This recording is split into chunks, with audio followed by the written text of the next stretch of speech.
Hello दोस्तों, आप सभी को नमस्ते। तो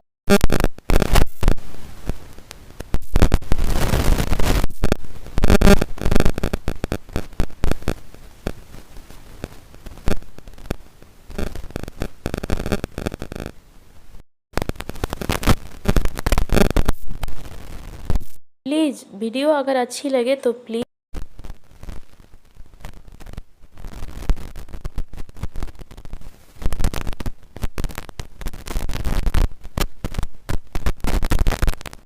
तो देखिए दोस्तों, हमने ये पराठा बनाने के लिए एक गोभी लिए है, एक बड़ी साइज़ की, एक छोटी साइज़ की गोभी है। उसके बाद से यहीं पे हम इसमें डालेंगे 1 इंच अदरक का टुकड़ा, 5-6 लहसुन की कलियाँ, 2 बड़ी साइज़ के प्याज और यहीं पे कटा हुआ फ्रेश धनिया।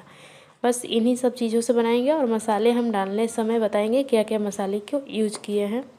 तो चलिए सबसे पहले गोभी का ये डंठल निकाल लेते हैं और इसकी कलियाँ एक एक करके निकाल लेते हैं।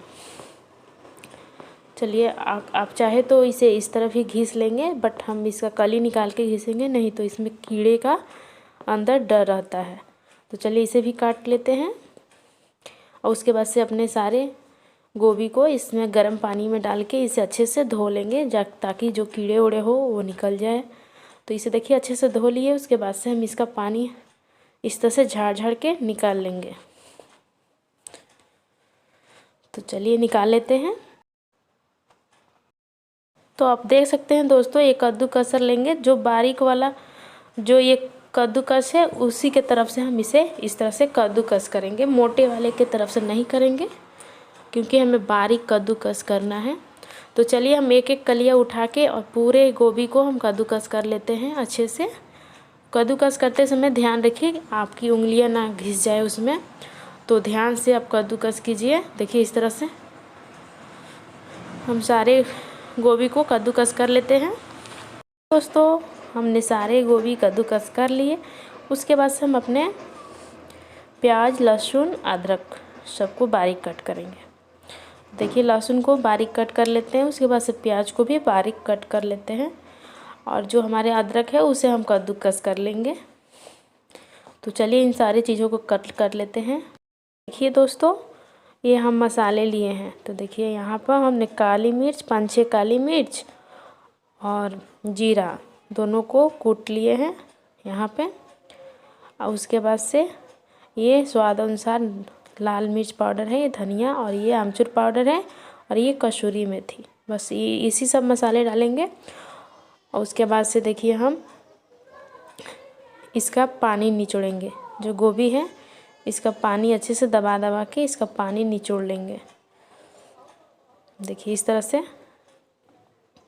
इसका पानी अच्छे से निचोड़ लेते हैं।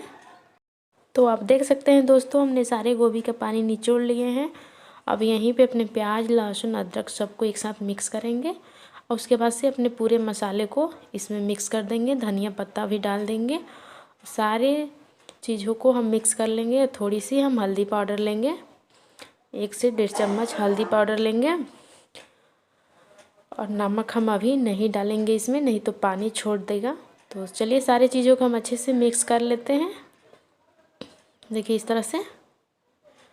तो ये यकीन मानिए फ्रेंड्स, बहुत ही टेस्टी गोभी का पराठा बनता है। इस तरह से आप ज़रूर बनाइएगा, ट्राई कीजिएगा। और प्लीज़ एक बार और याद दिला रही हूँ, हमें कमेंट ज़रूर कीजिएगा कि हमने कैसा बनाया है, आप लोगों को कैसा लगा हमारा बनाने का तरीका। तो चलिए सारी चीज़ों को हमने मिक्स कर लिए। उसके बाद से हम अपना आटा लगा लेते हैं। तो मिलते हैं आटा लगाने के बाद आप लोगों के साथ। दोस्तों हमने आटे लगा लिए हैं। देखिए हमने कितना सॉफ्ट आटा लगाया है। ज़्यादा ना ही सख्त आटा लगाना है और ना ही ज़्यादा सॉफ्ट, मीडियम साइज पर। तो देखिए इस तरह से हमने आटे को लगा लिए हैं। उसके बाद से हम इसका लोई तोड़ेंगे। तो लीजिए देखिए इस तरह से अपने लोई को तोड़ेंगे और इसका एक गोला बनाएंगे, लोई बनाएंगे। देखिए इस तरह से लोई बनाएंगे और उसके बाद से हम अपना फिलिंग भरेंगे। तो चलिए पहले परथन में हम इस तरह से डैब डैब कर लिए। उसके बाद से इस तरह से देखिए अंगूठे से हम अपने लोई को इस तरह से होल बनाएंगे। देखिए इस तरह से होल बनाएंगे और उसके बाद से अपनी फिलिंग भरेंगे। आप देखिए इस तरह से, आप चाहे तो चम्मच से भर सकते हो। मैं देखिए, तो चलिए सबसे पहले हम इसमें अब नमक डाल लेते हैं। तो हम आधे में ही नमक डालेंगे क्योंकि हमें आधे ही बनाना है और आधे हम दोपहर को बनाएंगे। तो अभी नमक सारे फिलिंग में नहीं डालेंगे, नहीं तो पानी छोड़ देगा। हमें जितना चाहिए, जितना ज़रूरत है उतना ही में हम नमक स्वाद अनुसार डालेंगे। तो चलिए नमक भी डाल लेते हैं। तो देखिए दोस्तों, यहीं पर हम स्वाद अनुसार नमक डालेंगे, 1 चम्मच और थोड़ी सी और। तो इस तरह से नमक डाल लिए, उसके बाद से इसे मिक्स करेंगे। देखिए इसे अच्छे से नमक को मिक्स कर लेंगे, उसके बाद से हम अपनी लोई में भरेंगे। तो लीजिए दोस्तों, हम नमक भी मिक्स कर दिए। उसके बाद से देखिए इस तरह से हम फिलिंग लेंगे, इस तरह से लेंगे और इस तरह से अंगूठे से दबा दबा के इसे हम अच्छे से इस तरह से इसको बंद कर देंगे। देखिए आप ध्यान दीजिएगा, इस तरह से करेंगे तो आपके पराठे नहीं फटेंगे ज़्यादा।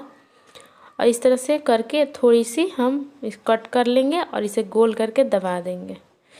तो चलिए एक और भर के हम आप लोगों को दिखाते हैं। देखिए दोस्तों, हमने फिर से एक लोई लिए और इस तरह से पत्थर में डैप करके इस तरह से हम इसका होल कर दिए। देखिए ज़्यादा हमें पतला होल नहीं करना है। उसके बाद से देखिए हम इस तरह से 1 से 1.5 चम्मच, देखिए 1 से 1.5-2 चम्मच, ज़्यादा नहीं लेना है। और इस तरह से अंगूठे से दबा दबा के हम इसे भर के इसका मुंह जो है इसे हम बंद कर देंगे। इस तरह से करने से आपका पराठा नहीं फटेगा। तो चलिए हमने सारे ही जितना भरना है उसे हम भर लेते हैं। उसके बाद से हम इसे बेल के आप लोगों को दिखाएंगे।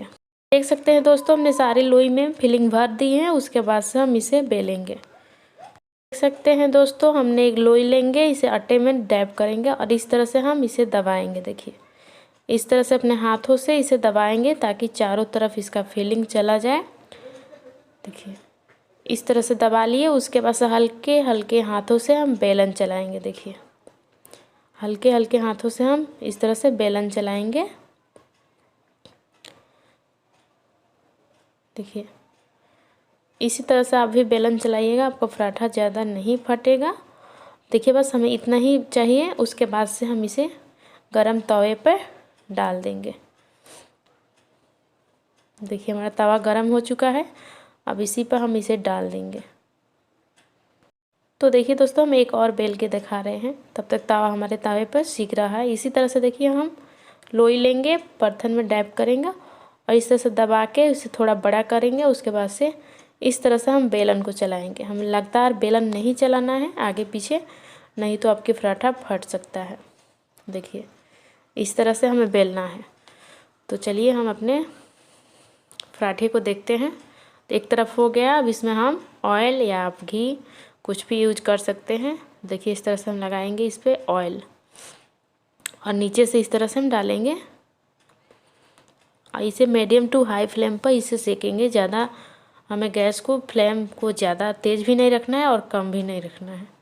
देखिए अब इस तरफ भी ऑयल लगा लेंगे और अपने पराठे को अच्छे से तेल लगा लेंगे। देखिए इस तरह से हम दबाएंगे तो हमारा पराठा अच्छे से फूलेगा। देखिए इस तरह से चम्मच या पलटे से हल्का हल्का दबाए और एकदम गैस के फ्लेम को कम रखें।